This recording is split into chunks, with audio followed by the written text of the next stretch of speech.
You know, sometimes I Rest, get, rest is important, you know. Yeah, it is. Yes, yes. okay, I need about 10 more seconds. Okay. Sir Emil, I see you online, sir. Glad to see you. Okay, Jermaine is there as well. Okay. Doug, welcome, as usual. okay. And Chairman Crystal, let me say it publicly. Happy belated birthday. Mm. Okay, Thank you. President Newton, okay, I'm just about ready now. This evening, fellow Kiwanians and guests, this evening, you know, it is a pleasure for me to have Dr. Rose with me. And, you know, she is one of the busiest persons that I've ever invited to be a guest.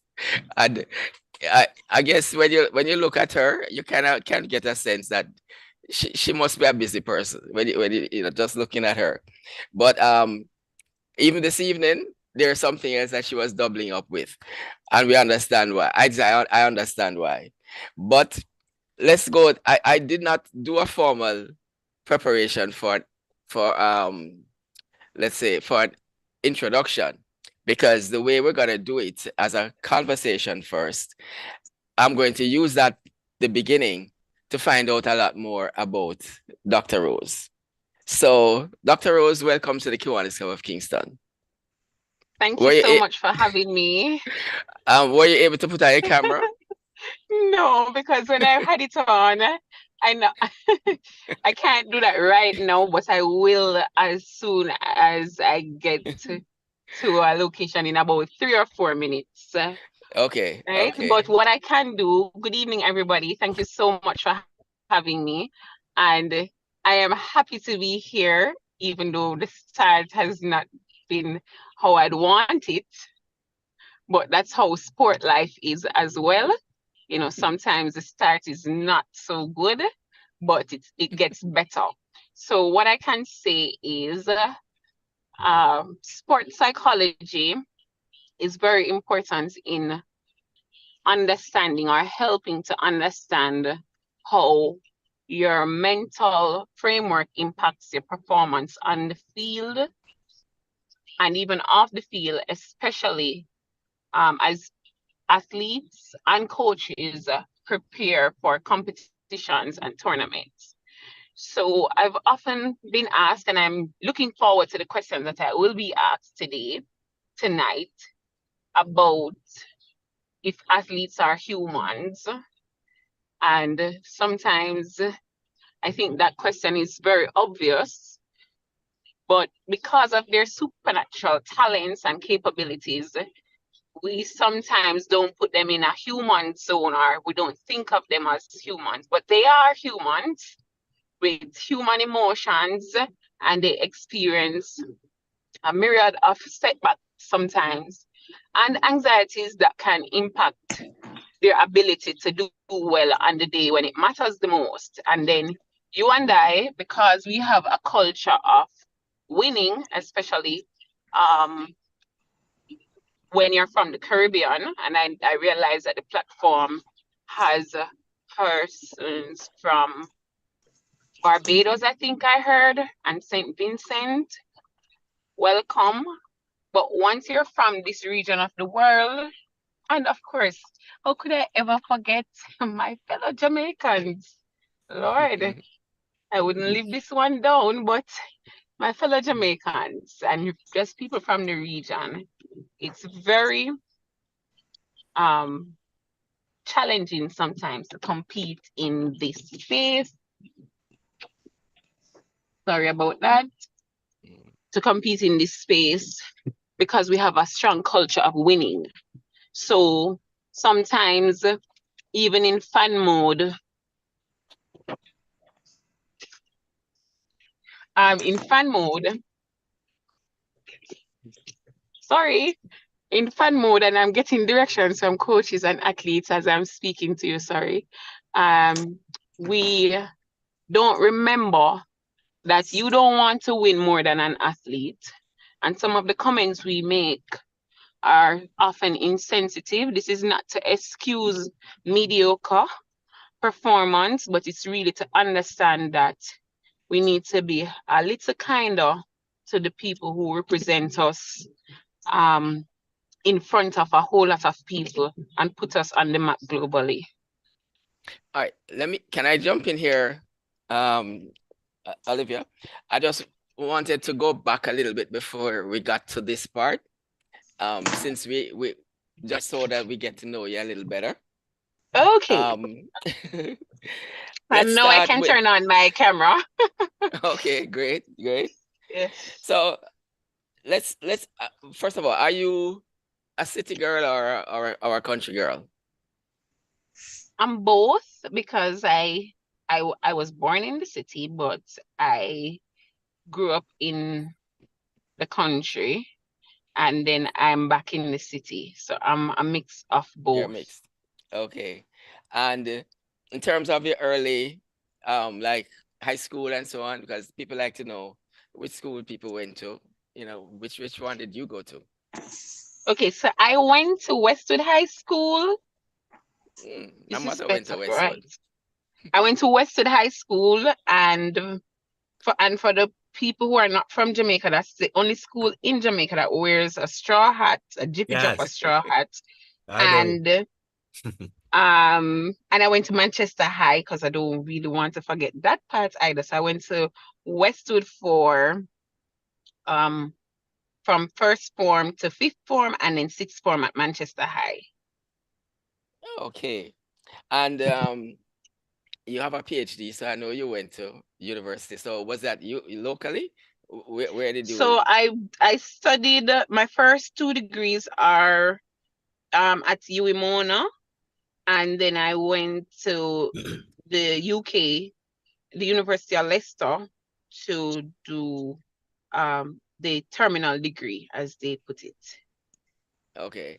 Is sports psychology Oh, something? and I am a trained teacher. I need to remember these other things. I'm a trained teacher as well. So I have a teacher's diploma, what a subjects teaching were diploma. you? What No, subjects were I you have a into? teaching diploma in adult learning and assessment. So it's really for at the tertiary level, but I'm trained to teach at that level.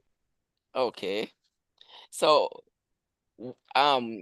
do you do psychology and then major in sports psychology, or how does it work? That's exactly how it works. So Okay. I have a first degree in psychology and Spanish, and Lord, the Spanish. Yes, and then a master's in applied psychology, and then I have with the master's in applied psychology. That's where I started to specialize in sport psychology, and then you have to be licensed even after that qualification with someone who is or has been in the field longer than you have. Maybe not necessarily in your particular area, because I wasn't supervised by somebody who was in my particular area, but they were psychologists. So there are certain general principles that would apply. And then I did a PhD in sociology, where I specialized in sociology of sport and leisure. So what drew you to this particular area? Is there something that prompted, what kickstarted you in that particular area? Okay, that's great. I like that question because I am like the biggest joke to my PE teachers from high school, because I did not compete in any sport at all. I had to learn netball from very early because you would be tested on the rules for netball. So I had basic knowledge where that was concerned, but in my final year of my practicum experience in applied psychology, I was given the opportunity to have to do a practicum off campus or on campus, and I chose to stay on because of financial constraints. So I'd worked it out that I needed to be on campus, and then I one of my friends brought a book to me that had some job about a psychologist in England who was working with one of the teams. It was a red cover, and I remember the book because unfortunately, years later, after I'd started to practice, he was killed, and that was the week before he had borrowed back the book to help somebody else. So I don't have the book anymore, but it was an introduction um uh, of sports psychology because of the book that he gave me. And then I presented a proposal to my supervisors that this is a new field, new emerging field. So this was in 2007. And I was really interested in it. Could they allow me to apply the techniques to a team at UA? So when I went to the sports department, because obviously the book was really about football, I was more interested in football, and I met Grace Jackson, who said, no, don't do football. If you want to finish this master's, do track and field. And I reluctantly said yes, but I'm happy I did, because she was right, because it's easier to measure an individual based sport given the time that I had, and to apply the things to test to see if they really worked or didn't. And from that, I would like to say the path of that I am now on, and I didn't look back since.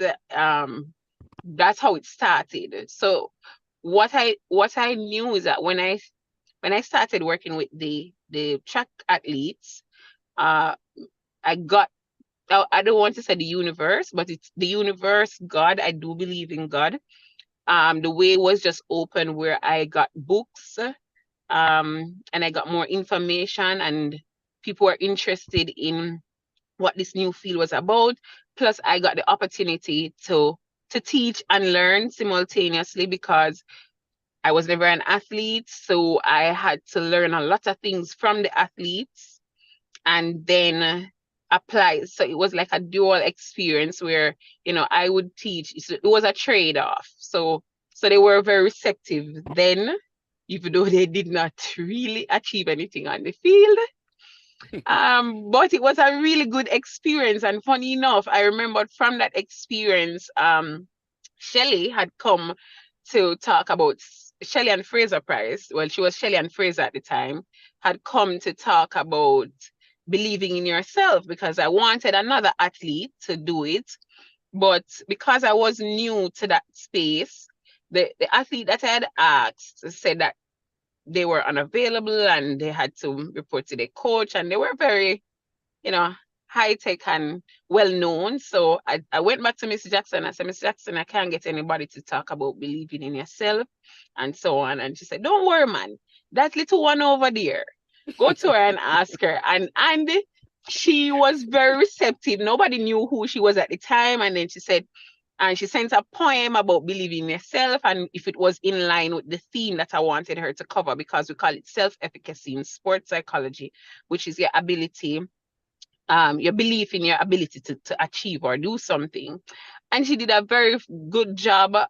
She delivered well, and she told them, listen, even though you see me here talking about believing in yourself, if I see you, and on competition day, I'm going to run leave your same way. And she signed some autographs at the time. Nobody knew who she was and so on. And in August, so this would have fast forward to 2008 now, when she won, some of the same athletes say, good thing I did save her autograph and so on. So we felt very honored to have had that experience. That was the highlight of my practicum, other than the fact that I was the first the first student in the history of the program to graduate with a distinction.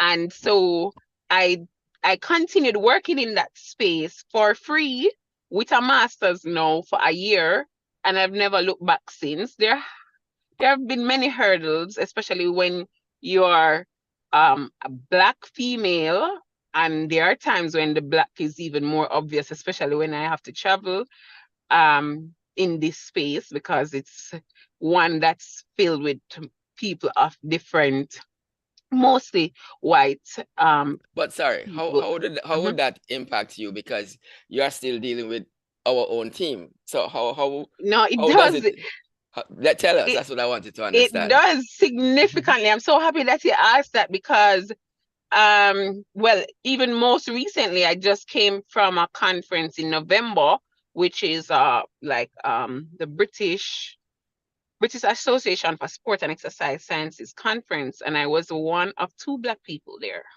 And the first day it was so obvious. And I was like, you know what? Let me go and say hello. Because I mean, people were friendly and they spoke to you if you spoke to them, and it was really obvious. So sometimes you wondered if you were just being treated nicely because you're in the minority.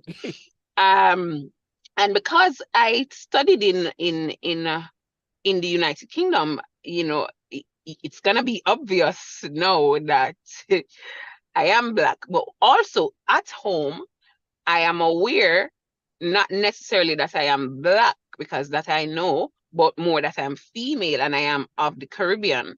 And because of our history and our colonial past, I think my journey would have been easier had I been of another race and not from the region or of my own, because that in and of itself um, presented and still presents some challenge. But now, um, thankfully, Well, because people have become a little bit more receptive. Okay. yeah. Mm-hmm. That leads me into something which you're just about to focus on, in the sense that Mm-hmm. in the when I say early days, I don't mean way back, but you don't have Mm-hmm. to go that far back, where people looked on sports psychologists or the field Mm-hmm. as something that why is this necessary? You know, if you're strong enough and I remember hearing when somebody tried to sell the idea to a West Indies cricket team, it didn't meet a lot of positive reaction. And some of the older ones, even if some were probably had stopped playing at the time, thought it was kind of, as if you're pampering or so when you kind of got into it, what was the nature of the acceptance? I mean, were people already moving to thinking this makes sense, or were they still in the back days? They were still and still are in the back days. And that's one of the things that I love about what I do, because I have to practice all the techniques that I train people to use on myself because of the challenges that I have faced. And convincing people, this is not for the weak or the faint of heart, okay? Convincing people who are in such dire emotional need and pain that they need help, okay? And that it's okay to feel how you're feeling, but not stay there. And especially because we've been so cultured to be and appear strong, Right. we don't want to ask for help. So Mm. many times it was like a recording, like almost like when your credit going finish, you hear a certain recording.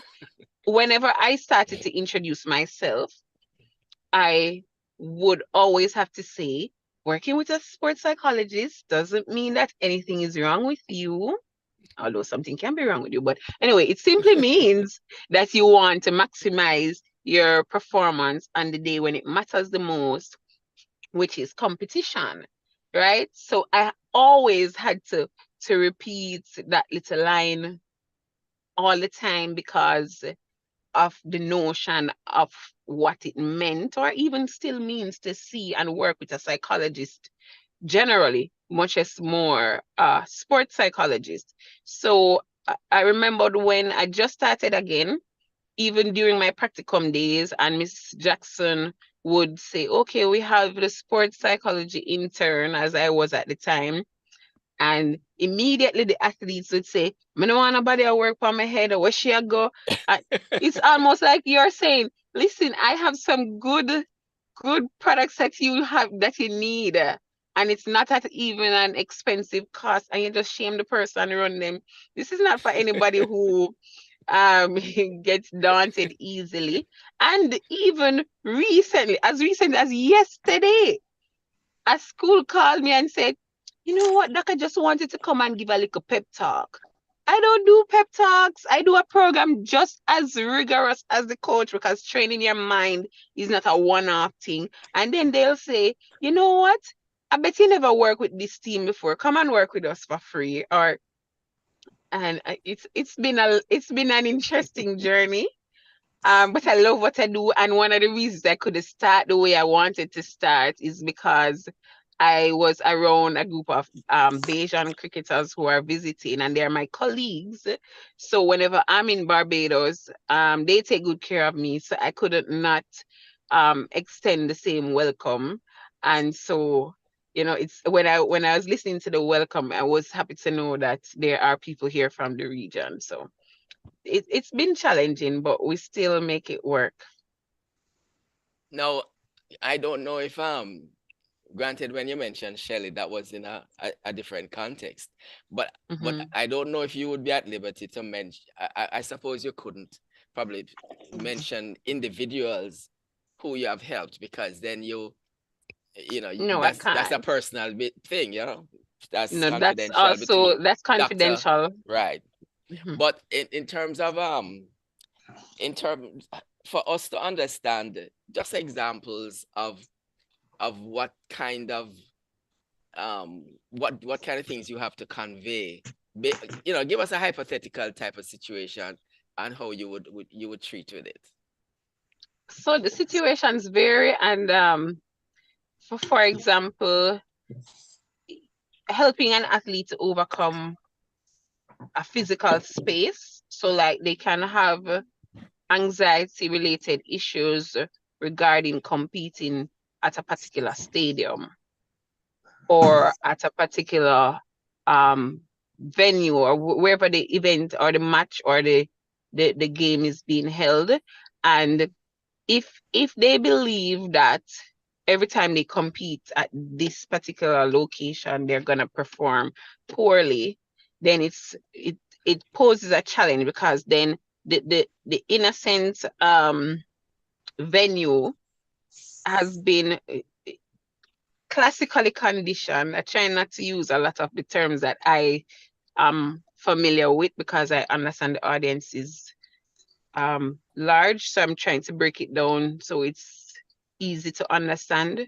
So we have to help them to reprogram and rethink about a different experience, or rethink a different possibility of what can happen at a venue if they just open their minds and if they just try to experience it as it is versus as it was.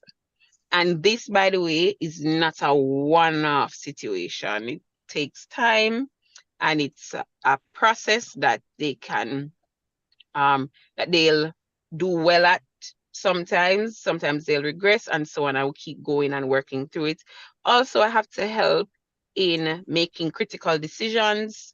So I work with a team of sport professionals, such as um, sports medicine doctors, physiotherapists, and so on, because it's a combination of a program that we provide. So I have to get information from the physio if you have been cleared to compete, and even if you are, how are you doing mentally and emotionally? And it's a team effort. And also I have to work to help in terms of sometimes mediation and managing conflict during tournaments, and making sure everybody is okay, pretty much. So it's like a glue that helps to make things work So and on stay a together. okay, so on an let's suppose you are going with a team overseas. I assume you have done that, right? Yes. Right. So what sport was it? You can tell me. I'm sure you can tell us that. Was it Yes, I can football? tell you, but then if I tell I'm you not. that, Oh, okay. yes, All right. I've traveled. No, but I mean, I think it's out there. I've traveled. I've worked with Cricket West Indies, so that's Mm-hmm. not private information that I'm disclosing that I shouldn't. I've worked with Cricket West Indies Mm-hmm. um over the years, and like I said, I was around two of my colleagues who I'd have met from about 2015 to now, and I've traveled with the women's team, Cricket team again. women's cricket team Mm. in an international space. So like I said, it's the services that are provided include individual sessions, team sessions, team management sessions, and just ensuring that some little things are done in order to impact performance in a positive way. And for example, language. So let's say you're saying to a player, don't out. What is it that you want them to do? Keep batting, don't? So you make sure the language is directive and intentional. And these are things that we have to practice more often, or just, and it's a whole combination. It's not possible for me to even try to explain some of what I do or half of what I do because of how dynamic the role is. So for those of you who are on the platform who are interested in becoming sports psychologists, you have to be flexible and dynamic and adaptable and willing to um work with things as they are and fix them and help them to get better and assess your impact and other people's impact in the whole process. So, for example, take track and field, for example, which is where you kind of did your early kind of I don't know, I don't remember what you call that stage, but that kind of early exposure. Have you track and field not really a team sport, but have you been involved with track athletes? Would that be on an individual basis, or would that have there been any teams that would require that? I'm gonna ask any more details. I just wondered in terms of No. So track and field, that's a good question. Track and field is an individual based sport, except for relays, right. right? Now, cricket is also an individual based team sport. It's completely different from the dynamics with football. Now, Yes, football, yes, yes, exactly. football is Team. very, it's more interdependent than, say, cricket, okay? Yes. And there are other sports I've worked with athletes who compete in about 13 different sports. I don't remember all of them right now. And I've had clients that range from, in terms of age, from about 4 years old to 60. Oh, wow. Yeah. So it's a mixture of experience that I absolutely love and enjoy, and I learn each time. Um, and I really just like that journey a lot, I must say, because there's no athlete or situation that's similar. It's like a Everybody, fingerprint, you know? they are Mm-hmm. unique. They are unique. Yes.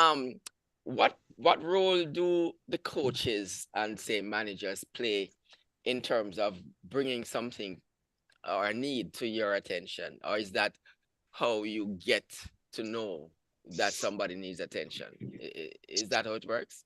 So ideally, that's how it should work, but sometimes that's not how it works. Sometimes it's parents will see the need and they will request the service, but once they do, I still need some information from the coach, especially if I'll be working with the athletes without the coach, because it's still a team effort regardless, and sometimes an athlete will say that they're training really hard or they're doing everything, and when I hear from the coach, it's a completely different story.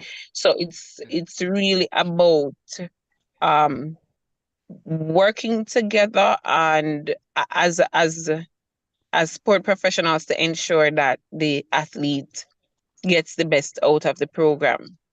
And I also have to work with coaches to help them to be at their best in order to coach athletes in their care. Okay. So if to be at their best, does that mean that they would employ some of your strategies that you probably have passed on to them, or does it go that far? No, it means it means both, but it's what I really meant in that particular example is that helping the coach not to be burnout. So the actual emotional and mental well-being of the coach is important. And of not just of the coach, of the support staff, of which I am also a part. Okay. All right, let me pause here. I'm going to ask Stephen, I want to ask you if you can monitor the chat for me, please. And also in terms of any hands when we open it up, because we're going to open it up fairly shortly for our audience who will have, I'm sure, some questions that they'll want to pose. But also, what I can't, it's difficult for me to monitor the chat. So I'm going to ask you if you can do that. One last thing before we open it up. How is GC Foster is our premier institution for training. Well, it's really training sports people, but I think, but is something like sports psychology in tucked away somewhere in their curriculum, or not really? Yes, it is in their curriculum, and all of the tertiary institutions that offer sports psychology now in their program, I would have either written the curriculum and taught it at some point, or helped to write it and delivered it. So I know for a fact that um I was very instrumental with writing the helping to write the curriculum for sports psychology for the master's program that is offered at GC Foster. And I taught in that program for a while. And so it's at the tertiary level. And like I said, most of the tertiary institutions that offer it now, I would have played a critical role in writing those curriculum and at one point delivering it. When I was doing a little research on what sports psychology is about, I saw where they had two categories which they called clinical and educational. Mhm. I would suspect you are the clinical one, right? No, I am not the clinical one, and I'm happy you asked. So I am an applied sports psychologist. I would be the one that would help you to help to teach the skills that you can use in a practical space. However, over the years, I would have had to develop and get further training in the clinical aspect of it. Well, clinical slash counseling. But if an athlete presents with, let's say, depressive symptoms and so on, I refer them to a clinical psychologist or a clinical sports psychologist. So thanks for asking that question. Okay, that helps. I'm going to I want to broaden our discussion so that I'm prepared to open the floor at this point, and then I'll come back with some of the things that I have probably some of my notes. But is there anyone who would like to come in at this point who would like to ask Dr. Rose a question? Don't be shy. Hello, good evening. Hi.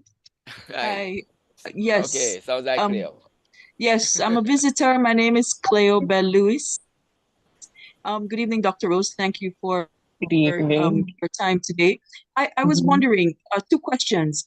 Do top teams, such as those who are constantly in the press, from various sports teams based in Europe, North America, UK, do they tend to, as a matter of course, incorporate sports psychology in their program? And there's another question, but I'll start with that. Okay, thank you so much for that question, Mrs. Lewis. Definitely, that's a heavy part of their curriculum, and there are some teams that would rather leave the coach and leave a lot of other support staff than leave the sports psychologist because of how critical his or her role is on the team. This does not mean that the other support personnel aren't important. It's just that, and then I think I was asked earlier that this exists before, so why now? It's because a lot of things the coach was doubling up on those roles. So, all right. So I said I studied in Leicester. There's a whole program on player development. So if you go to that club and you visit their, even if their website, any one of the websites, as in any one of the leagues in the United Kingdom, they have to to put special emphasis on the mental and emotional well-being of the players. So those programs are very much there, and they exist, and there's keen interest that's given to them. Thank you very much. So it's normal and par for the course in other jurisdictions. Regionally and even locally, we have some superstars and some potential superstars, but we understand the constraints.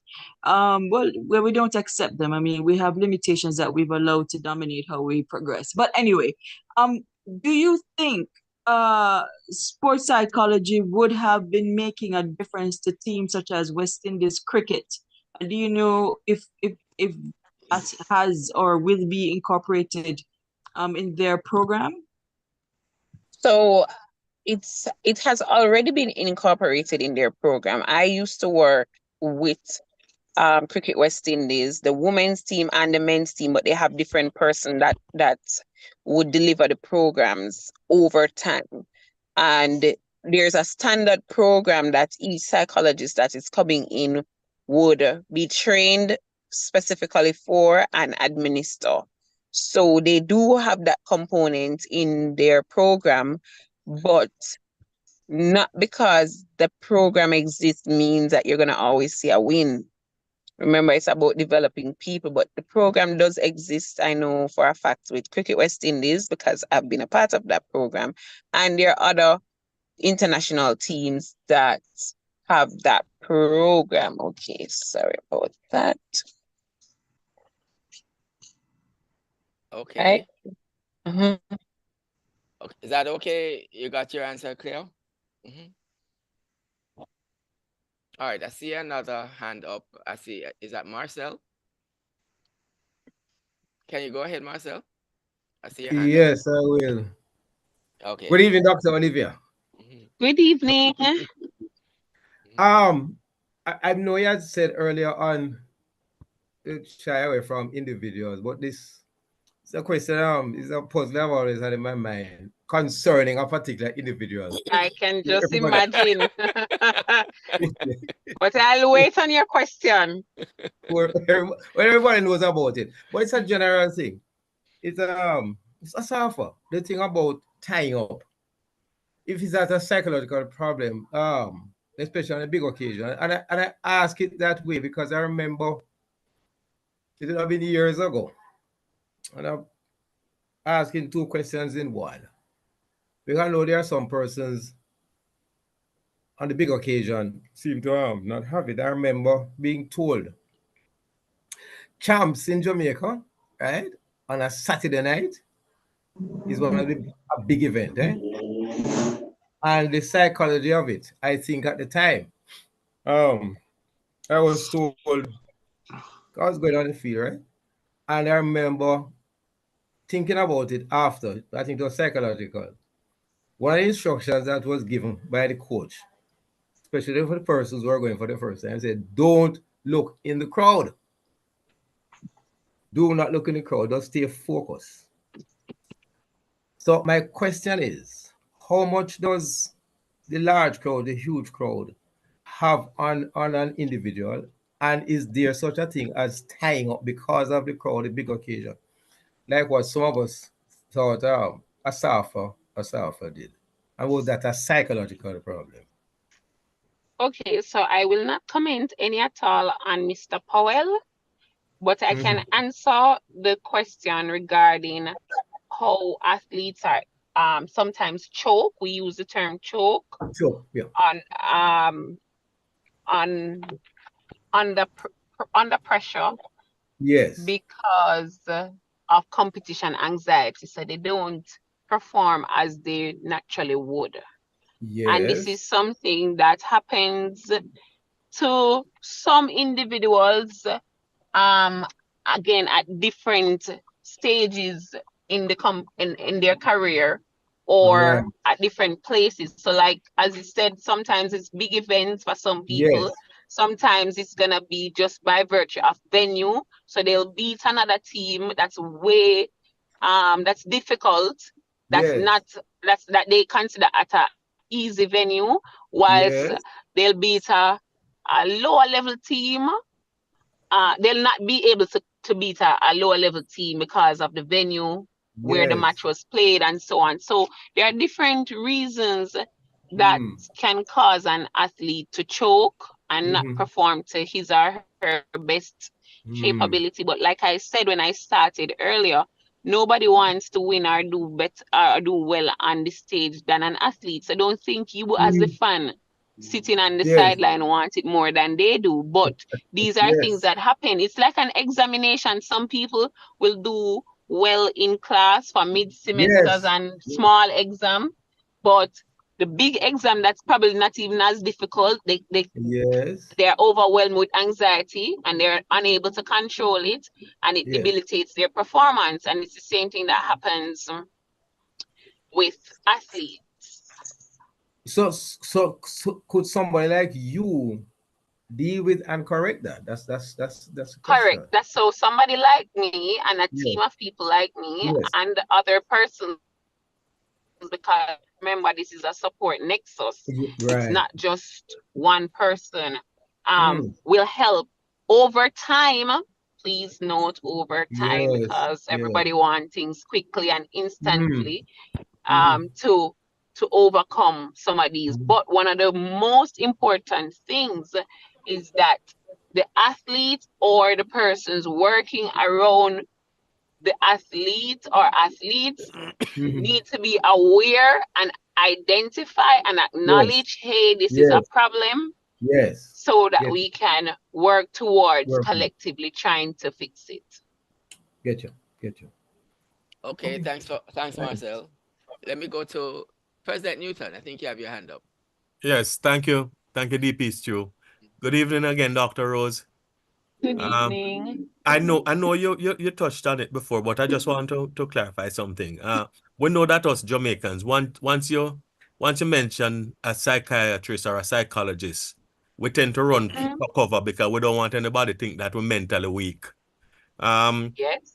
are you finding these days that individual athletes who are now understanding more how sports run, do you find that individual athletes are voluntarily coming to you for assistance? I won't even say help, for assistance to perform better? Or is it that the coach or somebody like you have to still be identifying that most of these individuals need help and referring them or forcing them to come and sit down with you? All right. Thank you so much for that question. And that's a combination of the two scenarios that you have said.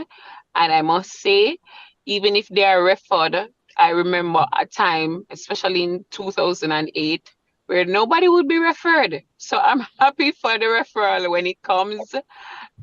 Sometimes it's mostly from no, it's actually mostly from the coaches, and there will be instances when it's from the parent, if it's a child, um, if the athlete is a child, right? And I've also found and felt very accomplished. In fact, that's one of my biggest accomplishments when I see an athlete on his or her own initiative realize that there's a problem or there's something that they need to get over, and they seek the help on their own. And Mm. that has been happening. And in cases like those, I often feel like, yeah, I could retire now because I know what it's like when, let's say, let me go back to a student athlete space where the service is provided for them for free, and they would be called to see me at a particular time that they would have agreed upon, that's mutually convenient, and I would be sitting there waiting With him. and waiting and waiting. Now I don't want the tables haven't turned because it's not where I'd want it to be, but it's been a big improvement in people seeking out the support and being okay with seeking out the support, or saying, you know what, I think we team need a sports psychologist, and then of course they find some other way to wiggle around how they can't afford it, but identification of wanting it, I can work with some of that. Okay. So that's what's happening. So it's a combination of the two. Okay. Thank you. Thanks for that, President Newton. I'm gonna go to IPP Robert, but before I ask Robert to come in, Chris, if you can hear me, can you check your WhatsApp messages? I put a message in the chat for you. So just have a look for me and answer it. Okay, IPP Robert, what would you like to ask Dr. Rose? A pleasant good night, Dr. Olivia. Good night. Yes. First time when they had put out this thing, I had gone on the internet and I had wrote down so many questions. I haven't been able to find them. Yeah, I haven't been able to find them, but just to not take up much time, I think I read where Germany started sports psychology and the license is done in USA and I think other areas. Now, based on how I've heard most of what you have said, I say I'd move into two things. I've heard this, I think I read it somewhere, biofeedback. What is that in sports psychology? And visualization. And the two follow-up questions. Okay, Yeah, two follow-up questions. Michael Jordan in NBA, Killer Instinct. Okay. NFL recently, Patrick Mahomes, Tom Brady. Tom Brady at Michigan, where they have huge crowds. I want to know if the crowds affect the athletes, because something interesting you said. Two black people, they seem all the while, I don't know if it's a European thing, the whites not trying to, but why are they so much and we don't have more black persons? Because from a physical education point of view, I think it was a black man who started some sports thing in America way back in the 1800s. Yeah, so always interested about that. Why we have more Europeans and Americans and we don't have more black people. More black people doing what? I didn't get that part. You mean No, in the black field of people sports psychology? in the field of sports psychology. Okay. So let me start from what I remember first. So I'm not sure what part you were able to hear when I was trying to explain being a black female sports psychologist in Jamaica and in the English-speaking Caribbean, and what that looks like when I am on a platform in Europe. Okay, so part of the reason is, again, sports psychology would represent in a team space, a kind of manage you. It's a part of you're part of the management team, or you're part of sports administration in some instances, because everything is important and impacts a player in a way that can be psychological and emotional and can ultimately affect performance, right? So because of the hierarchy or the importance that would be given to such an individual, I think it's one of the reasons why you don't have a lot of people looking like us taking up this field, right? That could be one of it. It could also be because, again, we usually tend to not think we want help, and so even understanding self to help other people, you may not see it in that space, but we're also probably more results driven, where you just want to be a part of the coaching staff because that's the part that you think that's important. So it's a myriad of reasons why you don't see a lot of us of color in certain spaces of sports psychology. So we wouldn't be the founding father.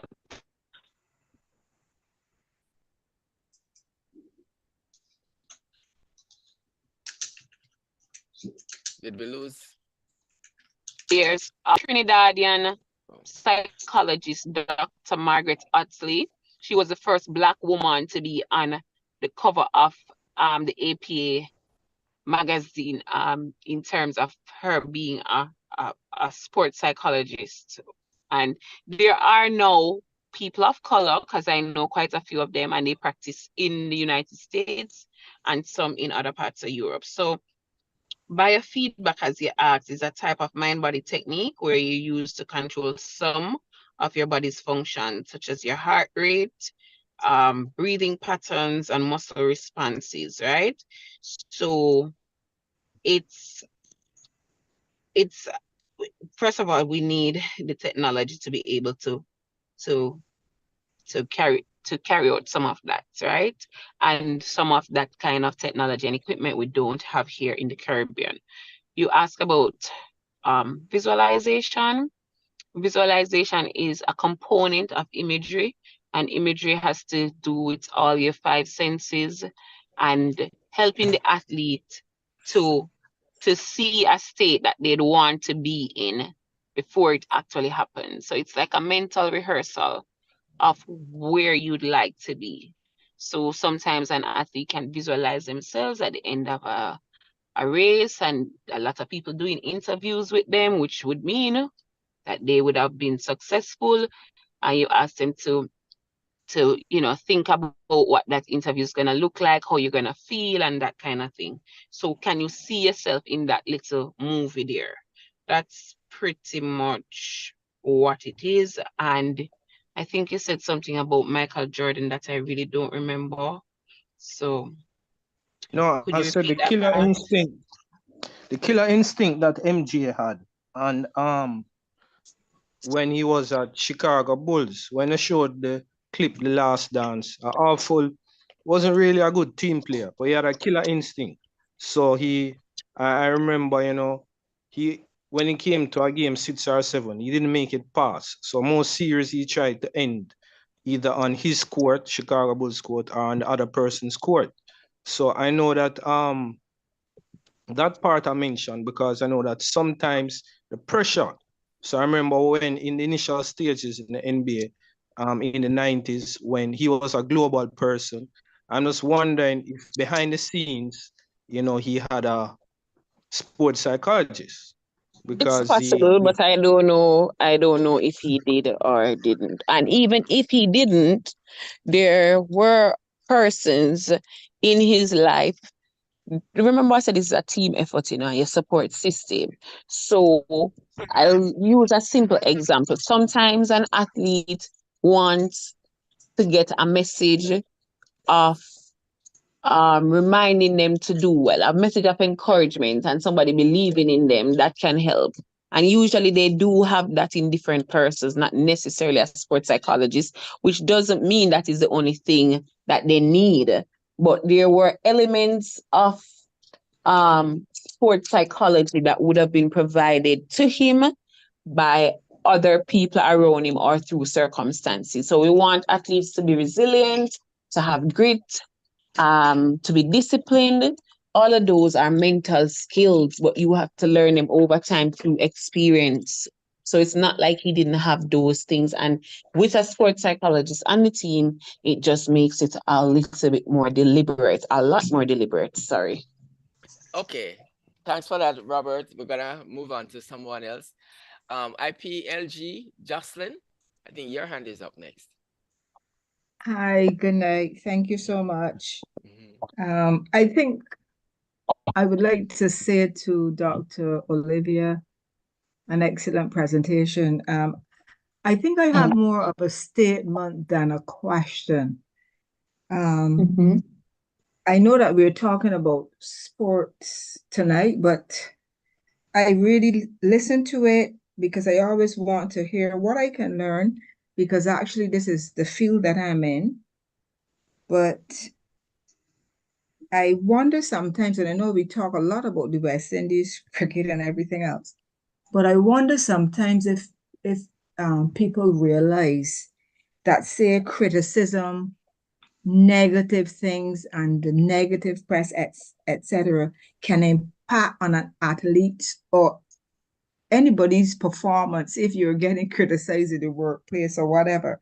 And I realized that President Newton said something, I think it's a cultural carbine thing, where from the time you hear psychologist or psychiatrist, that turns up different connotations. Because sometimes I have to ask a question like, have you ever been referred to counseling? That question, if you're in front of some person, you look at their reaction and their response, you can tell that's that sends off all kinds of alarms. But I think we need to realize that the things that we will say to an individual will impact their performance. And, you just can't separate their performance and how they're thinking, their mental, how they're thinking at that time. So I think sometimes we're really hard on our athletes. And I don't know if it's a coincidence or not, but I remember that when the West Indies team had a sports psychologist, they appeared to perform better.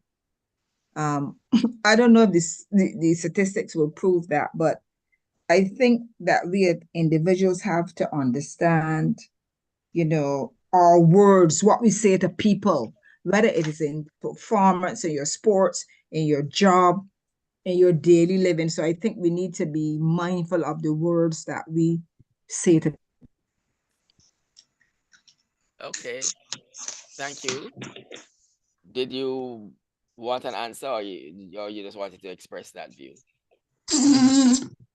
Well, I don't know if the doc has anything to say, but that's just Okay. what I thought as I listened to her and think back about some things. Okay. Thank you so much for that. I just really want to highlight how important it is for us to be more considerate about how we express our sentiments to athletes that we don't know anything about. Training is very difficult, and it's a lot of sacrifice on many of them, and especially when you're on tour, you're missing birthdays, you're missing anniversaries, you're missing a whole lot of things, and it's a lot that the athlete has to go through. So I just really want to echo the sentiments of us being more considerate about the things we say about them, especially as it relates to their personal life. And this, by the way, is not to say we are being soft on people or we are condoning less than this doesn't mean that we are condoning mediocrity. It just means that there are ways in which you can express your disapproval or your disappointment without being hostile and personal. Right. DP, sorry, DP Stewart. Yes. May I, sir, before you move on, may I ask for an extension of 10 minutes for us to complete? Okay. Can I ask someone to move? I so move. So move. Who's second? Second. DP Marcel. Thank you, DP Stewart. Okay. Okay, let's go to it's Crystal. Yes. Your time, Crystal. You had your hand up. Thank you, DP. Dr. Rose, I know you have a tough job. And with this being said, how do you manage? How do you relieve all this stress from so many athletes with traveling, with dealing with all their problems? How do you go about taking care of yourself? I absolutely love this question because I'm asked it so many times, and I really definitely practice most, if not all, of what I preach, which is also taking a break. Because if you don't take a break, life will break you. So I'm not trying to be superwoman. I don't wish to be. So I do take my breaks and I enjoy the time that I get to recharge. And I have a very good support system that's there for me. And one of the good things about when we had to meet the different psychologists from the region is that you would be exposed to other sports psychologists and people in your field. So I can talk and bounce things off them as well. And I recommend therapy for everybody. And I do have my own therapist. And it is about really making sure that you are aware, first and foremost, being very self-aware of when you're being depleted or when you really need to just move away from a space. Sometimes you can't do that physically because people are depending on you, but make sure that it is scheduled and this is sometimes something that you're going to make a priority. So just like how it's not every time when your phone is charging, you can put it down and not trouble it, because that's just not possible. But there are times when you can just leave it to fully recharge, and that's exactly what I do. Yeah, Thank I'm glad That's you good. were asked that And question. thank you for that concern. Thank you so much for that concern, right? Yes, yes. That's crystal for You're you. most welcome.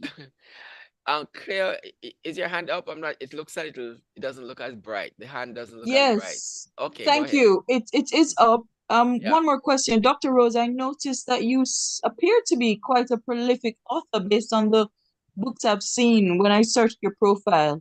Would you like to tell us about some of, well, the writing side of Dr. Olivia Rose and some of the books you've written and why you have and where they can be found? Thank you so much, Mrs. Lewis, one of my support systems as well, because I didn't even remember that I wrote any book. And and they are actually really very useful, especially to help with athletes. Thank you so much for reminding me to remind the audience that you can get guided journals to help your team as well as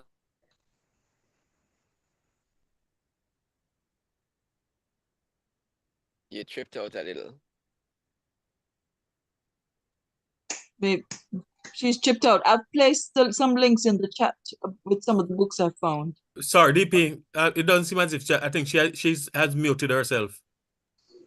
Oh. Well, if she's hearing, then she can unmute. Sometimes you just touch the wrong button. must set goals and so on. So I have another one that's called Game Changer. So it's a Game Changer series. Olivia, we lost you for a while. You had muted yourself. So if you can just back Oh, up to no. after. Sorry about that. Are you hearing me now? Yeah, I'm hearing you now. We're hearing you now. Right. So I was saying thanks for the reminder of that I have books and I have a Game Changer series. So it's Game Changer, the Student Athletes Journal, Guided Journal. You can It's on Amazon, and I have copies if you're in Jamaica. I ideally wanted to do a Caribbean tour, but that's not working out right now. But I'll still try to make it possible. So I have those books here with me. If you want journals, you can let me know for your team or for the athletes. And like I was saying, I guess this was the part that I got cut out. I was showing the journal to some adults who decided that they too wanted journals, because it's not athletes alone have goals and should be setting goals. So I have one for people who are not athletic, but you have goals and things that you want to achieve. And the techniques are there in the book, and that's Game Changer, the adult edition.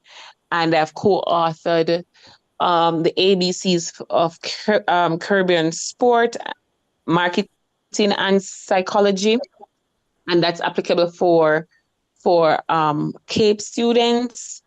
And I can't remember the rest, but there are a few of them. Oh, they are working tools. So there's also a Live Letting Go journal of a guided journal in terms of forgiveness, because some of the times we're not able to achieve our goals because we're too heavy mentally and emotionally, holding on to things that are not going to help. And yes, guess what? I use my journals too. In fact, I was looking forward to the Game Changer one to use it, and I was really happy when it arrived. So all of these are on Amazon. And yeah, thank you so much, Mrs. Lewis, for that reminder. Okay, thank you, Claire. President Eurydice, you're next up. Oh, good evening, Dr. Rose. Thank you so much for taking my questions. Okay, so I have good evening, Dr. Rose. Can you hear me? Yes, we can hear you. Oh, great. So I have one comment and a question. First, the comment is where you stated earlier that Jamaicans tend to run in the opposite direction when there's anything about their head. Psychology, anything like that. But I've always been concerned about that because we go to the dentist, we go to the optician, we go to the you name it, we go to all those other doctors. But the head is the most important part, and if the head is not functioning, then the rest of it can't. So I think we should probably go to the head doctor first, right? Before we go to the other ones. I'm not saying the other ones are not important, but I tend to agree with you. The head doctor is the most important, all right? And then my question is your practice transferable across other disciplines? Okay, great question. And thank you for that comment. Yes, it is, because what happened, I used to work with a football team in 2012 in their high school. And while that team did not make it out of the zone, those young men went on to being some very great individuals in their given profession. Some got scholarships overseas and so forth. And to this day, they still will message me, as grown as they are, to say, who am I? And they know the response is, I am a champion, because of how it was and what a champion means. I will say though, while I was working with that team, there were the message and the tools were transferred to other students in the school, so much so I was asked to work with their quiz team. And then I've worked also in organizations, because we have to balance in terms of team building activities and just team building as it relates to increasing profitability and performance. So it's very transferable. And medical doctors, in terms of, again, when they have to do surgeries, it's still them performing in a space. Entertainers, and I'm sure I'm leaving out a group, but yeah, it's transferable right across the board. Good. That was something I also wanted to raise. I'm glad you really raised it. Okay, let's move. Well, okay, we're getting close to wrap up time. You had something else to say, Eurydice? No, I was just thanking her for that response. And, well, sorry, one last thing. Then how far is your reach? Where do you have borders? Do you have limits as to how far you reach? Like, you work with people outside of Jamaica, one person, 10 groups. What's your size? Could you repeat that? What's the reach? What's your reach? Do you have borders? Do you work with one person? Does it have to be a group? Does it have to be Okay, so it depends. It depends on the client, it depends on the group and so on. But a group, for it to be effective, I usually tend to not want the group to be more than 25 persons, and a minimum of 6. And then of course the individual is just the individual. So it depends on the client, it depends on the organization, the sport, or the industry. Okay. Thank you. And Okay. mhm. Thank you. Chris, did you hear me? I reached out to you not too long ago, but I'm not sure if you didn't respond to my WhatsApp message. Can you hear me? Okay, he's not hearing me. Marcel, can you check your You're WhatsApp? talking to me, DP too? Yeah, I was. I'd put a message I'd messaged you on WhatsApp, and I want you to check it for me, please. Okay. All right, good. Okay, I think there aren't any more hands up right now. There's just one we have to wrap, but there's just one other thing I want to just mention. I've heard athletes like, well, Elaine comes to mind, and I think I've heard Sharika say the same thing, and there are probably others who have talked about them writing down, affirmations, about what they're gonna accomplish, not just goals, but kind of affirming themselves and writing it down and reading it and looking at it and carrying it around with them. Is that a technique that you is that part of this? I mean, or did they just learn that somewhere else or what? Good question. Okay. Affirmations are part of the tools that we use. So it's just how you use them and the intention behind it. So I strongly recommend affirmations. Affirmations are in all of the journals that I've said spoken about earlier, and they actually work. But they don't work when you don't believe that they'll work because the mind is so powerful. And of course, part of one of the reasons that encouraging again now the journals, now that I remember them, is because it shows a practical way of making them work. So I'm not going to tell you to tell yourself that you are a champion or you can run a sub 10. No, but I still want you to believe that that's possible. So the affirmation would be guided in the sense of I am in the process of, and you finish it. So I'm not going to tell you that, you have achieved, let's say you want to achieve your house and somebody say, just say, I have my house, I have my house, I have my car, I have my, no, I'm in the process of doing such. And it's more realistic. So you're not lying to yourself. And I think it's also more practical and workable. And yeah, I don't want to say I have to rush now because I have another engagement at 9 o'clock. And I really We are crazy week. we are Right. So I wrapping. So thought that, right. So, you'll be but able I to know, listen, remember I spoke about recharging. I'm looking forward to the weekend. But you have to do what you have to do now, and then you rest later too. So we don't just say, oh, I'm not feeling like and I can't bother. No, you do what you have to do and then you take your break. Because some Right. people will use it to say, they can take a break all the time. Okay. It's just one other thing, just a quick response.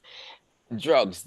Is the use of drugs part of any treatment in sports psychology? Okay, so it depends on who you work with, and that is why I tell you I am not a clinical psychologist.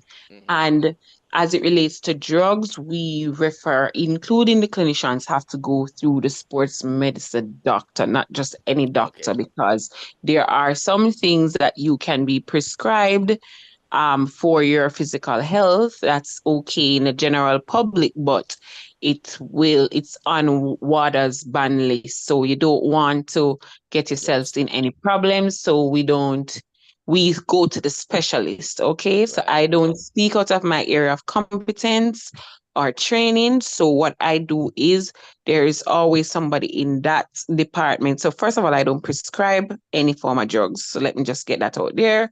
And second of all, neither do I help to administer any form of drugs, even if it's as simple as a painkiller. No, I'm not touching it. I'm not holding it. That is for the team doctor at that given time. And everything is regarding drugs that's rooted through that particular individual. Okay. Okay. Thanks. Thank you very much. Look, we just have to Chris, I really should have done it earlier, but I just was preoccupied. I'm gonna ask you, if you hear me, to just do the vote of thanks for me. All right. All right. Thank you, DP Stewart, and fellow Kiwanians, members, and certainly to our very special guest speaker, Dr. Olivia Rose. I was absolutely intrigued listening to you tonight, and had a better appreciation of the role that a sports psychologist do play in enhancing the performance of our athletes. Many of us, and you quite rightly say that, those of us on the outside, when we hear about sports psychologists, we immediately think, boy, there's some weak-minded persons who need a little assistance to get going. But it's nothing, just based on what I've learned tonight, everyone can use the services of a sports psychologist in order to help them to improve their own performance. And indeed, generally speaking, all of us, even if we are not sports people, can use a psychologist of your nature in order to improve our own performance in our various fields of endeavor. So we were very, very happy to have you here tonight, Dr. Olivia. And certainly on behalf of President Newton and the members of the Kiwanis Club of Kingston, and indeed the other Kiwanians and visitors who are here, we want to give you much thanks for coming here and speaking with us tonight.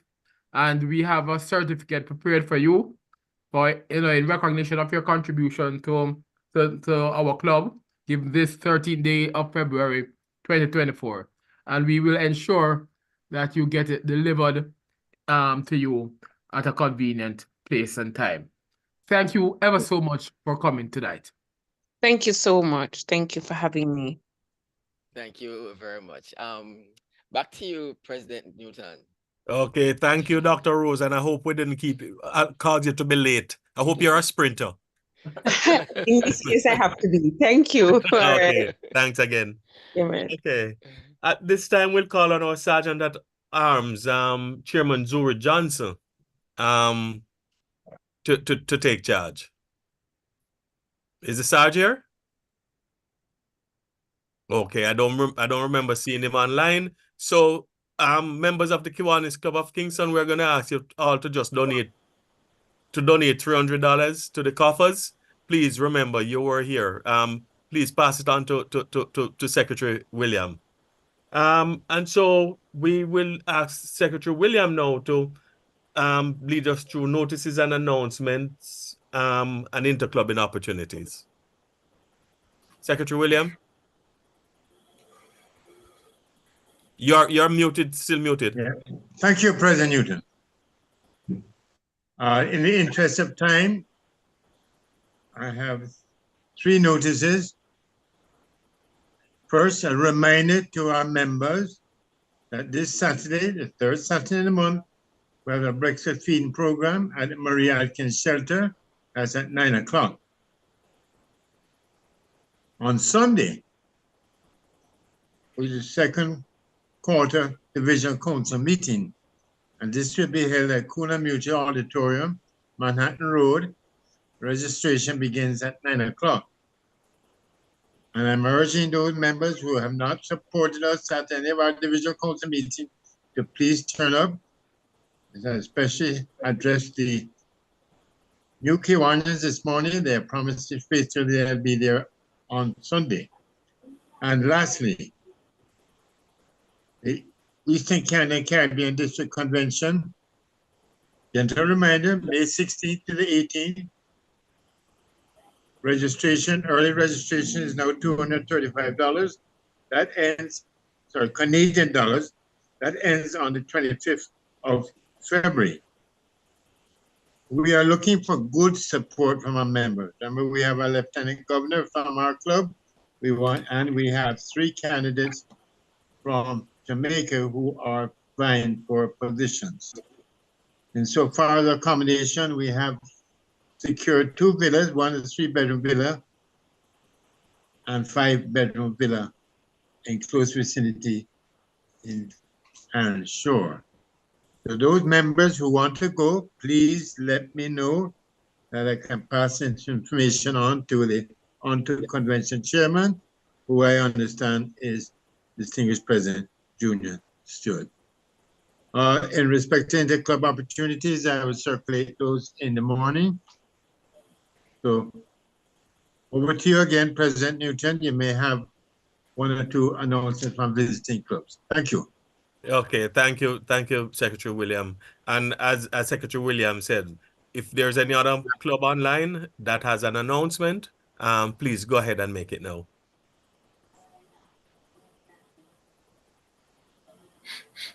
Any takers?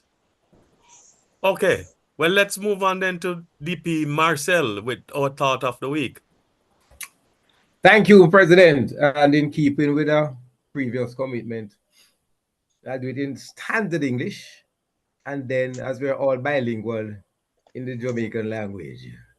In standard English, we cannot solve our problems with the same thinking we used to create them. And in our old Jamaican language, if you have one problem, you can't solve it unless you change the way you think. Sure. Thank you. Good one. Thank you, sir. I see you still remember that talk we had a couple of weeks ago. Oh yes, we made a promise that we'll promote the Jamaican language. Nice one, nice one. All right. Well, it's now 8:55. I mean, but we enjoyed it, and we started on time, but we enjoyed Dr. Olivia's talk so much that nobody realized how fast we were running. So at this time, I'm going to ask everyone to just raise your glass and raise a toast to Kiwanis International, Jamaica, land we love. So it's now 8:55. And so at this point, this meeting of the Kiwanis Club of Kingston